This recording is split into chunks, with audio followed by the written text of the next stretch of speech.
ပင်ဖြူတဲ့သူတွေစပင်မတန်တဲ့သူတွေခေါင်းမှာဘောက်တို့တန်းတို့အနာတို့ရှိတဲ့သူတွေဆိုလို့ရှိရင်တော့မရှိမဖြစ်စောင့်ထားရမယ်ခိုင်သိမ့်မှန်မဟုတ်တော့အခုဆိုရွှေရောင်လေးပါရပြီเนาะအရောင်လေးက2ရောင်ဖြစ်သွားပြီဒီလိုမျိုးတစ်ကောင်လုံးဖြူနေတဲ့သူတွေစပင်အရန်ကျွတ်ပြီးတော့မှအရွယ်မတိုင်ခင်စပင်ဖြူတဲ့သူတွေဆိုလို့ရှိရင်လည်းဒီကျိတ်မှန်မဟုတ်လေးကိုသုံးလို့ရပါတယ်ကျိတ်မှန်မဟုတ်ကို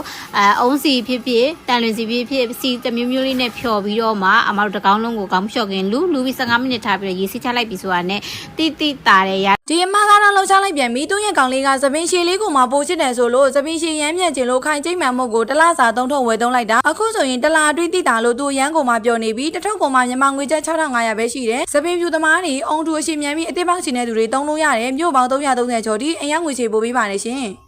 စပင်းနဲ့ချင်စောနဲ့နေတိုင်းသုံးပေးစရာမလိုတော့နေတိုင်းသုံးပေးတယ်ဆိုရင်ဆိုးကျိုးလုံးဝရှိတယ်။ထိန်ချိတ်မှာမုတ်ထုတ်ကိုသုံးမယ်ဆိုလို့ရှိရင်တစ်ပတ်ကို2ကြိမ်ကိုယ့်အိမ်မှာရှိတဲ့အုံးစီနှက်စီတန်လွယ်စီတမျိုးမျိုးနဲ့ရောပြီးတော့မှနိုင်ဝက်လောက်ပေါင်းတင်ပေးရုံနဲ့စပင်းဖြူတာနဲ့နှက်ရုံမကဘူးပေါက်တွေတန်းတွေပါအရှင်းပြောက်ပါတယ်။တလားသာသုံးထုတ်ပဲသုံးပေးလဲလုံးဝမသိတာဘူးဆိုရင်ငွေပြန်ရတဲ့အထိအာမခံပေးပါတယ်ရှင်ကဲဒီမေးခွန်းဘယ်လိုဖြေရမလဲစပင်ဖြူအတွက်သုံးလို့ရလားဆိုတော့ဒီဟာကစပင်ဖြူသမားတွေအဓိကသုံးဖို့အတွက်ထုတ်ထားတာဖြစ်တယ်အမတို့ဒါတဘာဝဆိုးစေးပေါ့နော်ရှော့မဲကြီးဆိုလို့ရှိရင်တော့အခုလျှော့လို့ရှိရင်ခေါင်းလျှော့ချလိုက်တာနဲ့အခုလိမ့်ပြီးခေါင်းလျှော့ချလိုက်တာနဲ့မဲသွားတယ်ဒီဟာကကြတော့အခုမမဲပါဘူးရေရှည်လေးဆက်သုံးပေးရတယ်ဒါပေမဲ့နောက်ထပ်စပင်ဖြူတွေထပ်မထွက်တော့ပါဘူးရှင်နောက်ထပ်စပင်ဖြူတွေထွက်ပြီးတော့မှမထွက်စေဘူးဘာကြောင့်လဲဆိုလို့ရှိရင်ဒီဟာတဖြည်းဖြည်းနဲ့မှစပင်ကိုပြန်ပြီးတော့မဲနှက်သွားစေတာဖြစ်တယ်တဘာဝဆိုးစေးအမှုံဖြစ်တယ်အမတို့ကရေရှည်ဆက်သုံးရမယ်ဆိုပြီးတော့တဘာဝမှုလို့ဒီလိုပြောပေမဲ့အမရှိမှာဝယ်တဲ့သူတွေဆိုနှစ်ပတ်နဲ့မဲသွားတဲ့သူတွေရှိတယ်